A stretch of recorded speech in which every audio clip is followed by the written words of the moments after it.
તાપીમાં tuition સંચાલકની કરતૂત સામે આવી છે। ટ્યુશન સંચાલકે તરુણી સાથે કરી જાતીય સતામણી। વાલોડમાં ટ્યુશન સંચાલક અસવદ હૈદર શેખે જાતીય સતામણી કરીને મારી નાખવાની ધમકી આપી હતી। અન્ય વિદ્યાર્થીઓને ક્લાસવર્ક આપીને તરુણીને મુખ્ય હોલ પાછળ રૂમમાં બોલાવીને જાતીય સતામણી કરતો માતા પિતાને જાણ થતાં લંપટનું ભાંડું ફૂટ્યું છે। તો પોલીસે ટ્યુશન સંચાલકની ધરપકડ કરી છે। પોક્સો એક્ટ હેઠળ ગુનો નોંધીને વધુ કાર્યવાહી હાથ ધરાઈ છે।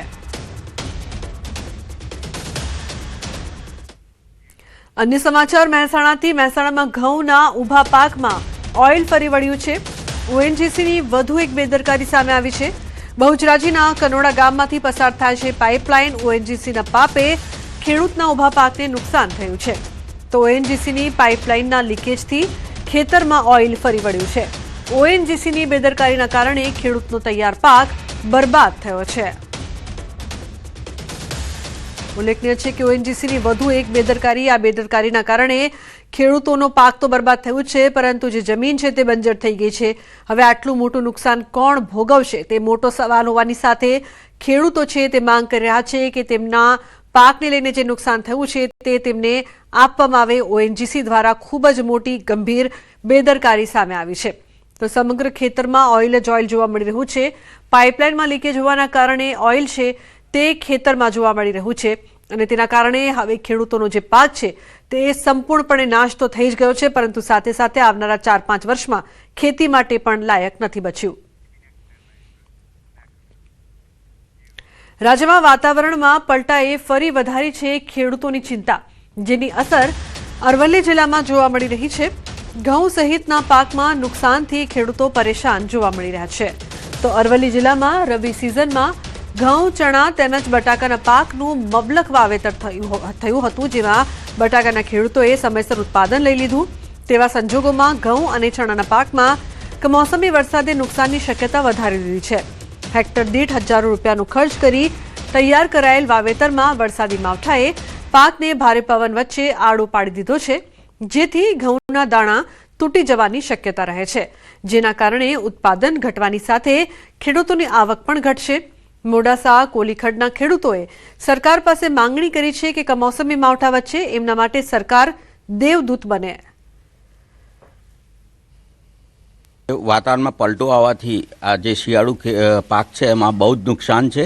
અત્યારે જો આ પવનો ફૂંકાઈ રહ્યા છે અને વાદળ પણ આવી રહ્યા છે, તેથી ઘઉંની ખેતીમાં ઘઉં પડી જાય છે ખેતરમાં, એનાથી ઘણું મોટું નુકસાન થાય એવું છે। જો નુકસાન ઘઉં પાત્રો પડે તો એનો ભાવ પણ ના મળે અને અત્યારે જોવા જઈએ તો ચણામાં પણ નુકસાન જ છે। આ ઘઉં અને ચણાના પાક, જે ચણાનો પાક છે બરાબર, જો ઘઉં આડા પડી જાય તો કાળી ટપકી અને પાતરા પડી જાય તો ભાવ ના મળે બરાબર। ખેડૂતે એકર દીઠ સારો એવો ખર્ચો કરેલો છે બરાબર। અને જો વર્તન સરકારશ્રીને એવી વિનંતી છે કે જો કદાચ આ નુકસાન થાય તો આના પર વિચાર ના કરે। સતત છેલ્લા 2 દિવસથી વાતાવરણમાં પલટાના કારણે ધરતીનો તાત ચિંતામાં મુકાયો છે। આપણે અત્યારે મોડાસાના કોલીખડ ગામે પહોંચ્યા છે। ગઈકાલે તેમજ આજે પણ જિલ્લામાં વરસાદી છાંટા જોવા મળ્યા હતા। જે પ્રકારે હવામાન વિભાગે આગાહી કરી છે, તમને દ્રશ્યો બતાવીશ કે સતત પવનો ફૂંકાઈ રહ્યા છે, વરસાદી છાંટા પડી રહ્યા છે, તેના કારણે જે તૈયાર થયેલો જે ઘઉંનો પાક છે તે પવનના કારણે આડો પડી રહ્યો છે। જે દાણા ઘઉંના પાક ઉપર જોવા મળી રહ્યા છે, નીચે પડવાના કારણે દાણા તૂટી જાય છે અથવા તો એમાં નુકસાન જોવા મળી રહી છે, રોગચાળો ફેલાઈ રહ્યો છે, ત્યારે ખેડૂત ચિંતામાં મુકાયો છે। એક સમય આવી ગયો છે કે આ જે માલ છે એને હવે ઘરે લઈ જવાનો છે પાકને, અને આ સંજોગોમાં સારા ઉત્પાદન, સારી આવકની આશા ખેડૂત રાખી રહ્યો છે। ત્યારે એક ઉત્પાદન અને આવક બંનેમાં ઘટાડો થવાની શક્યતાના કારણે ખેડૂત ખૂબ ચિંતામાં છે અને સરકાર સામે મીટ માંડીને બેઠો છે કે જો માવઠું થયું તો સરકાર ખેડૂતોને શરણ આપે, તેમને મદદ કરે તેવી તેમની અપેક્ષા છે। હાર્દિક પટેલ, ન્યૂઝ 18 ગુજરાતી, અરવલ્લી। ભારતીય શેર બજારમાં મોટો કડાકો નોંધાયો છે। સેન્સેક્સ 1000થી વધુ પોઈન્ટ તૂટ્યું છે, તો મિડ કેપ નિફ્ટીમાં 500થી વધુ પોઈન્ટ્સનો ઘટાડો નોંધાયો છે। બેંક નિફ્ટીમાં પણ 250થી વધુ પોઈન્ટનો કડાકો નોંધાયો છે। આઈટી કંપનીના શેરમાં સતત વેચવાલી।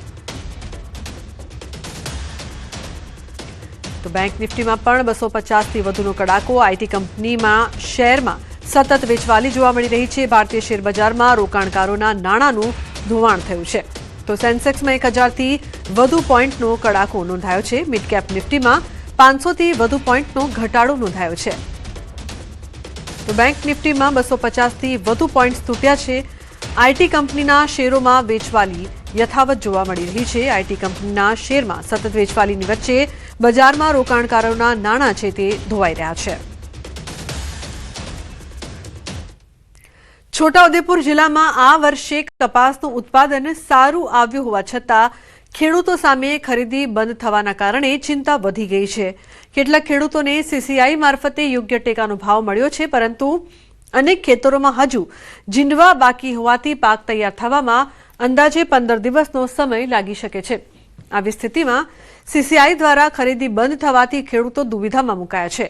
કપાસ સંગ્રહ કરી રાખવો કે પછી ખાનગી વેપારીઓને ઓછા ભાવે વેચી દેવો? ખેડૂતોનો આક્ષેપ છે કે સરકારી ખરીદી બંધ થતાં જ બજારમાં વેપારીઓનો દબદબો વધે અને મજબૂરીનો લાભ લઈને ઓછા ભાવે ખરીદી થાય છે.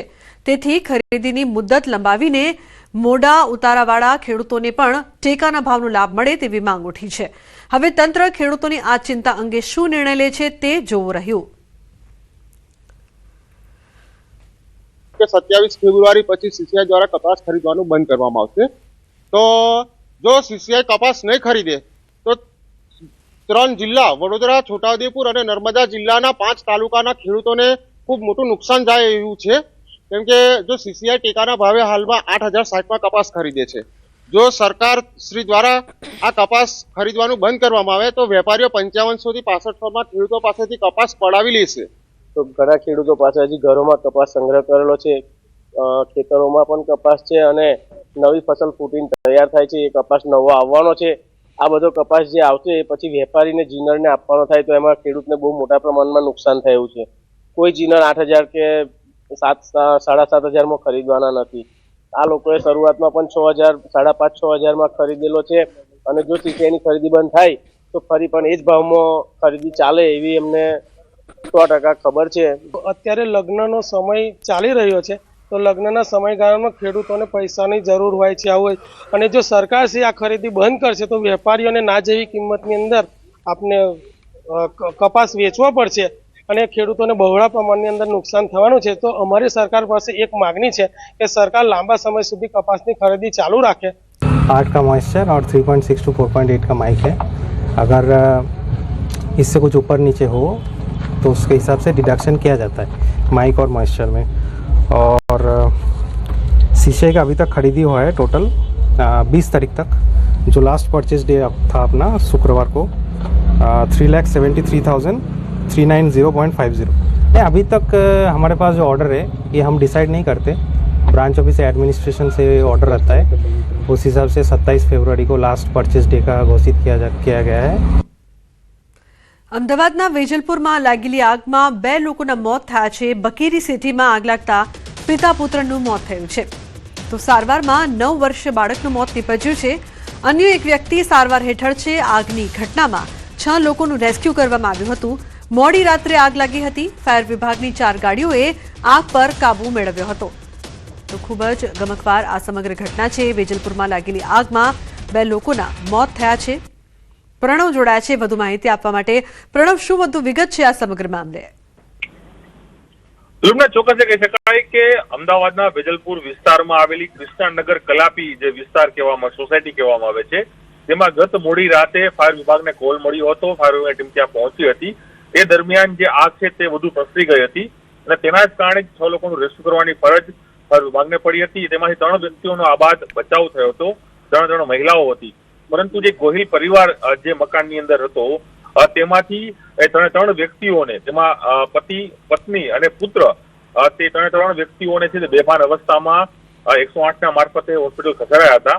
પરંતુ હોસ્પિટલ પહોંચે તેની પહેલા જ જે પુત્ર અને જે પિતા છે, 9 વર્ષીય શાશ્વત અને 38 વર્ષીય ધ્રુવ ગોહિલ, આ બંને પિતા અને પુત્રનું મોત નીપજ્યું હતું. અને જેના પત્ની હતા તે વિત્તલ ગોહિલ, તેઓની હાલ સોલા સિવિલ ખાતે સારવાર પણ ચાલી રહી છે. ચોક્કસ એ ગમગાર આગ જે લાગી હતી તેના જ કારણે રાત્રિના દરમિયાન આગની ઘટના બની હતી અને તેમાં 2 વ્યક્તિઓના જીવ છે તે ગુમાવવાનો વારો આવ્યો હતો. ફાયર વિભાગની ટીમ પહોંચી હતી. ફાયર વિભાગની 4 જેટલી ટીમો પહોંચીને આગ પર કાબુ મેળવી લીધો હતો, પરંતુ જે રીતે આગ પ્રસરી હતી તેના કારણે જે ધુમાડો થયો હતો અને તેના જ કારણે જે લોકો તેમાં બંધ થયા હતા એ આખો પરિવાર છે તે આગમાં બંધ થવા હોવાને કારણે તેમાંથી 2 વ્યક્તિઓ છે તેના મોત થયા છે અને એક વ્યક્તિ જે મહિલા છે મિત્તલ ગોહિલ નામના તે સંપૂર્ણ દાઝી ગયા છે. તેની હાલ સારવાર પણ ચાલી રહી છે. હાલ પોલીસે અકસ્માતી ગુનો નોંધી આગળની કાર્યવાહી પણ અહીં હાથ ધરી છે. જી બિલકુલ પ્રણવ, આભાર સમગ્ર માહિતી બદલ. અન્ય સમાચાર, અમદાવાદથી ક્રાઇમ કોન્ફરન્સનું આયોજન કરાયું છે. પોલીસ કમિશનરની અધ્યક્ષતામાં કોન્ફરન્સ યોજાઈ. કાયદો અને વ્યવસ્થાની સ્થિતિ અંગે ચર્ચા કરાઈ. સાયબર ક્રાઇમ, ડ્રગ્સ, ટ્રાફિકની સમસ્યા પર ચર્ચા. વધતી ગુનાખોરીને અટકાવવા માટે પ્લાન બનાવાશે. છેલ્લા 3 વર્ષમાં થયેલા ક્રાઇમની સ્થિતિ અંગે પણ ચર્ચા. આજે આપણે અમદાવાદ में ઇન્સ્પેક્ટર અને ઉપરી અધિકારીના તમામના ક્રાઇમ કોન્ફરન્સ લેવામાં આવી રહી છે. એમાં છેલ્લા 3 વર્ષના એટલે 2023, 24 અને 25 એના ક્રાઇમના શું પોઝિશન છે, પોલીસના જે મુખ્ય કામ હોય છે કે ક્રાઇમને કંટ્રોલ કરવાનું, શોધવાનું, ગુનાને શું પોઝિશન છે અને પછી કાયદો અને વ્યવસ્થા જાળવવાનું, એ બધાની ચર્ચા. અને આ સિવાય બીજા પણ જે મુદ્દાઓ છે, ડ્રગ્સના ઇસ્યુ છે, ટ્રાફિકના ઇસ્યુ છે, બીજા પણ મુદ્દાઓની પણ ચર્ચા કરવામાં આવી. તો ક્રાઇમ રેટમાં ઘટાડો થયો હોવાનો કમિશનરનો દાવો. લોકભાગીદારીથી 24,000થી વધુ સીસીટીવી લાગ્યા છે. ખૂન અને મારામારીના ગુનામાં 21.3% ઘટાડો છે, તો મિલકત સંબંધી ગુના 32.5% ઘટાડો. ક્રાઇમ ડિટેક્શનમાં સફળતા મળી રહી છે. મને કહેતા બહુ ગર્વ થાય છે કે ક્રાઇમ ખૂબ જ કાબુ હેઠળ છે. હું તમને આંકડાકીય અગર બતાવીએ, શરીર સંબંધી ગુનાઓ જેમાં ખૂનની કોશિશ અને મારામારી વગેરે તમામ આવે છે, એ 2023 2167 હતા, પછી 24 1925 અને 25 1705 રહી ગયા. એટલે જોઈએ તો 23 થી 25 21.3%